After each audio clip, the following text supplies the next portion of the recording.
जय जगन्नाथ मु ज्योतिर्विद डॉक्टर भवानी शंकर महापात्र आपण मानकु भाग्य फल कार्यक्रम को स्वागत चढ़ाऊँ। आज आम आलोचना करिबा जे जातक केउं ग्रहंक स्थिति बा द्वितीय स्थान द्वितीय भाव रे केउं ग्रहंक संयोग व्यक्ति विशेष को धनवान कराई थाए धनाढ़ कराई थाए। दर्शक बंधु आज तेल लुणर संसार रे आर्थिक स्थिति सुदृढ़ रहिबा निहाती आवश्यक। भल दुई पैसा रोजगार करिबा भल दुई पैसा इनकम करिबा आज दुनिया रे निहाती आवश्यक। कारण आमे जानू जहाँ पाखरे अर्थ अच्छी ता पाखरे क्षमता अच्छी एवं सम्मान अच्छी। जहाँ पाखरे अर्थ नाही पैसाटिए नाही निज आपणार लोक मध्य ता ठारू दूरे जाई थांती, निज भाई भौणी ता ठारू दूरे जाई थांती। अर्थ नथिबा लोक को समस्ते हतादार करि थांती। गाँ गहली रे गोटे कथा कहा जाए, आबे परसु जाबे परसु बाबू परशुराम पेशा क्या न करे काम। आमर एटा लोक कथा अछि। गाँ गहली रे प्रत्येक व्यक्ति ठारू आपण ए कथा सुनिबे। ए कथा भी आजिर जीवन को चाहिए, आजिर समाज को चाहिए, आजिर सोसाइटी को चाहिए ए कथा अत्यंत परिवार्य। जदि आपण पाखरे पैसा नहीं, आपण पाखरे कहीं नांती, भाई भाईर शत्रु पलटि जाए पैसा कारण। जदि अर्थ भल नहीं ताले आपण संतान माने मध्य आपण को धिक्कारिबे, कहे बापा आमको भल स्कूल पाठ पढ़ेलेनी, बापा आमर जन्मदिन भल भाव में पालन कलेनी। आपणकर बंधु बांधव करिए कहे बह व्रत घरे मांगलिक कार्य ए सुना टिके दे पारानी। तो विभिन्न प्रकार ताना बा कथा आपन को शुणिया पड़े जदि आपन पाखरे अर्थ न थाए। तेणु बेले बेले मनुष्य चिंता करे जे ये जो भल रोजगार जो माने करूचंती, जो मानकर आर्थिक स्थिति बहुत भल अच्छी, तांको जातक किसी ग्रह जोग स्वतंत्र अच्छी कि? निश्चय आज्ञा। आमे सदाबले कहू प्रारब्ध कर्म अनुसार व्यक्तिर जन्म, तार परिवार, तार आर्थिक स्थिति, तार कर्म जीवन, तार वृत्तिगत जीवन ये प्रारब्ध कर्म उपर डिपेंड करे। एवं जन्म जातक थिबा ग्रहंकर अवस्थिति, जन्म जातक चालुथिबा महादशा अंतर्दशा ये मनुष्य जीवन को बहुल मात्रा रे प्रभावित करे। जदि आमे धनर कथा को विचार करिबा, आर्थिक स्थिति कथा विचार करिबा, धन पाई जो जनकर धनर स्थिति किपरि रहिबो ताको जानिया को हेले आमको मुख्यतः 4-5टी भाव को अधिक गुरुत्व देवा पड़ो। लग्नर द्वितीय भाव हूँ धनर स्थान, सुअर्जित धन द्वितीय स्थान विचार करा जिवो। ऐश्वर्य कृपा व प्रारब्धरु जो आपण कर्म करिसंती, प्रारब्ध कर्म द्वारा पूर्व जन्म द्वारा जो आपण सुकृत पाउचंती, ता द्वारा जो ऐश्वर्य कृपार जो धन रोजगार करिवे से धन लग्नर पंचम भाव विचार करा जिवो। जदि आपण कर्म करुचंती, जॉब करुचंती, ताले दशम स्थान द्वितीय दशमर धन अर्थात दशमर द्वितीय लग्नर एकादश 11th हाउस आय स्थान लाभ स्थान कई कहती से लाभ स्थान बा एकादश स्थान अर्थ संपर्क में जना पड़ो। देन आप देखिए 7th हाउस सप्तम स्थान हूँ विवाहर स्थान, सप्तम स्थान हूँ वाणिज्यर स्थान, सप्तम स्थान हूँ जीवन साथीर स्थान life partner house 7th house. तो सप्तम हूँ व्यवसाय, व्यवसाय द्वारा जो अर्थ रोजगार करेंगे तार स्थान हूँ अष्टम, सप्तमर द्वितीय अर्थात अष्टम स्थान। तेणु अतएव द्वितीय। देन आप देखिए पंचम ऐश्वर्य धन, पंचम आपणकर 7th हाउस वाणिज्य, 8th हाउस वाणिज्यर धन अर्थात 8th हाउस, सेमती 10th हाउस दशम स्थान एवं 10th धन अर्थात दशमर द्वितीय एकादश स्थान बा लाभ स्थान एवं ए स्थान थिबा ग्रहंक संजोगरु जना पड़ी पारिबो जनकर धनर स्थिति बा आर्थिक स्थिति किपरि थिले बा केउ ग्रहंकर स्थिति किपरि रहिछि, जे कारणरु कि तार आर्थिक स्थिति भविष्यत किपरि रहिबो बा जने व्यक्ति विशेष धनवान होई पारिबो कि नहीं, भल रोजगार करि पारिबो कि नहीं, एई भाव गुडी को बा एई हाउस गुडी को आपण देखिले जानि पारिबे।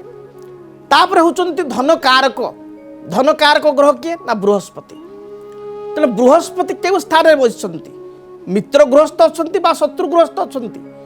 धन कारक निजे बृहस्पति होइतिबारु फाइनान्स डिपार्टमेंट निजे ग्रह बृहस्पति होइतिबारु बृहस्पति स्थिति जातक किपरि अछि बृहस्पति केउ ग्रह दृष्टि अछंती एवं बृहस्पति पाप राशि अछंती ना मित्र राशि अछंती बृहस्पति स्थिति मध्य धन विचार करा जिवो जदि जातक आपण देखिबे द्वितीय स्थान को बृहस्पति दृष्टि रही द्वितीय स्थान अधिपति आपणकर धनाधिपति कहवा जातक उच्चस्थ अछंती धनाधिपति जातक लाभ स्थान बा आय स्थान अछंती एपरि स्थिति रे देखिबे धनर स्थिति बा आर्थिक स्थिति आपणकर यथेष्ट लाभवान हेबे बा आपण आर्थिक दृष्टिकोण भल रोजगार करि परिबे बा आपण अर्थ जीवन में भल इनकम करि परिबे एवं आय स्थान 11th हाउस एकादश स्थान जहाँ आम कहू एकादश स्थान अधिपति अर्थात लाभाधिपति जनकर लग्न अछंती जनकर पंचम अछंती जनकर भाग्य बा नवम स्थान अछंती ताहले मध्य आयर स्थिति बहुत भल रहिबो शास्त्रे कहा जाए धन संस्थौ च भौमेन्दु कथितौ धननाशकौ बुद्ध क्षीते महावित्तम कुरुते तत्र गह सरी एक कथा कहा जाए तेणु धन स्थान रे जदि बुद्ध रही धनाधिपति जदि बुद्ध सह युक्त होइछि धन भावर बा सेकेंड हाउस रो जे मालिक एवं बुद्ध जदि मित्र अछंती ताहले जने भल अर्थ रोजगार करि परिबो एवं तार आर्थिक स्थिति बहुत ही भल रहिबो बहुत सच्छल रहिबो जदि कर्म क्षेत्रटी भल दशम स्थानटी भल दशम स्थान रे भल ग्रह बसचंती कर्मर स्कोप बा कर्म आगक बढ़िबार स्कोप जातक भल अच्छी ताल ऑटोमेटिकली तांकर फाइनेंशियल स्थिति भल रहिबो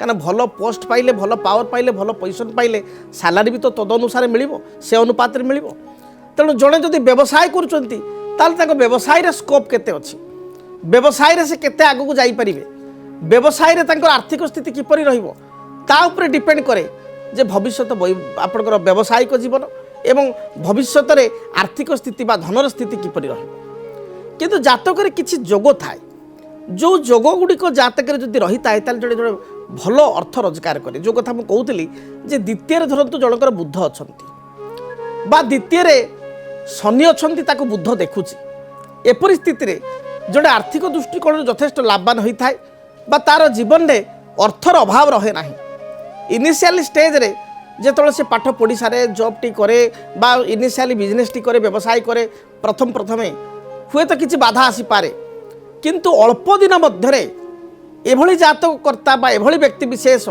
यथेष्ट सफलता प्राप्ति करिथांती बा सफलतार सोपान रे यथेष्ट पहुँची थांती जद्वारा कि तांकर आर्थिक स्थिति बहुत भल बीते तांकर आर्थिक क्षेत्र में जो समस्या रही से समस्यार मध्य समाधान होता है जदि जनक जातक अर्थकारक ग्रह बृहस्पति कर्कट राशि उच्चस्थ अछंती एवं धनाधिपति जदि जातक लाभस्थान लग्न रे पंचम रे मित्र गृहस्थ अच्छी ता जीवन में सी यथेष्ट अर्थ उपार्जन कर बहुत समय कह जाए राहुर जोग करस्तु तृतीय निलय केतुस्तु जोग प्रदा जो राहु जनक तृतीय अच्छी एवं मेष ठारू कन्या मध्य अच्छी से बेले केतु जनक नवम अच्छी तुला ठारू मीन भितर अच्छी ताले सी संघर्ष कर स्टार्टिंग रे अल्प दिन संघर्ष पर 5 वर्ष 10 वर्ष चाकरी करिया व्यवसाय करिया तार फाइनेंशियल कंडीशन एते भल हम से समाज रे जड़े वेल एस्टाब्लिश्ड होकरी भल प्रतिष्ठा पाइकरी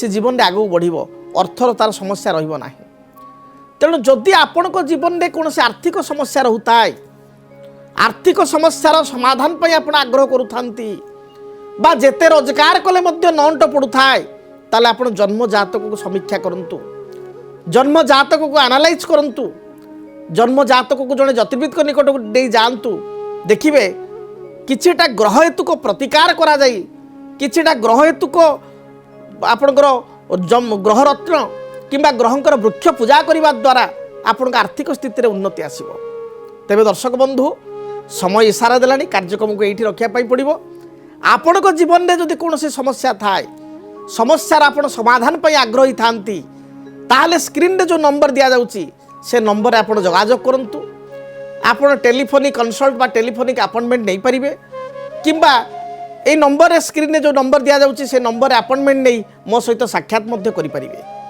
ଆଜି ପାଇଁ ବିଦାୟ ଦିଅନ୍ତୁ। ଆପଣଙ୍କର ଜୀବନ ସୁଖପ୍ରଦ ହେଉ। ମହାପ୍ରଭୁ ଜଗନ୍ନାଥଙ୍କ ଦୟାରୁ ଆପଣଙ୍କ ପ୍ରତ୍ୟେକ ଆଶା ଫଳବତୀ ହେଉ। ରହୁଛି।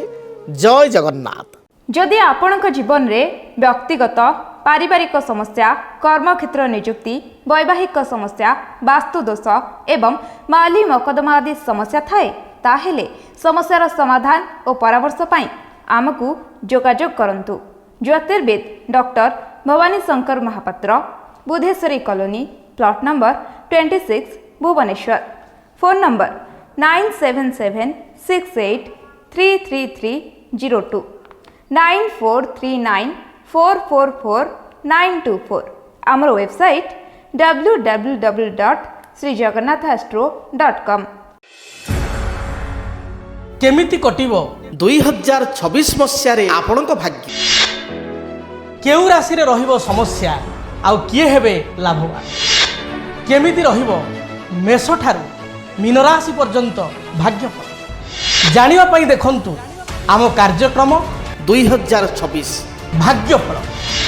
2026 ମସିହାର ଆପଣଙ୍କ ରାଶିର ସମ୍ପୂର୍ଣ୍ଣ ଭାଗ୍ୟଫଳ ଜାଣିବା ପାଇଁ ଚ୍ୟାନେଲକୁ ସବସ୍କ୍ରାଇବ୍ କରନ୍ତୁ, ବେଲ୍ ବଟନକୁ ଅନ୍ କରନ୍ତୁ। ଦେଖନ୍ତୁ DTV ଓଡ଼ିଆ। DTV ଓଡ଼ିଆ ଦେଖିବା ପାଇଁ ସବସ୍କ୍ରାଇବ୍ କରନ୍ତୁ ଏବଂ ବେଲ୍ ଆଇକନ୍କୁ ମଧ୍ୟ ଦବାଇ ଦିଅନ୍ତୁ।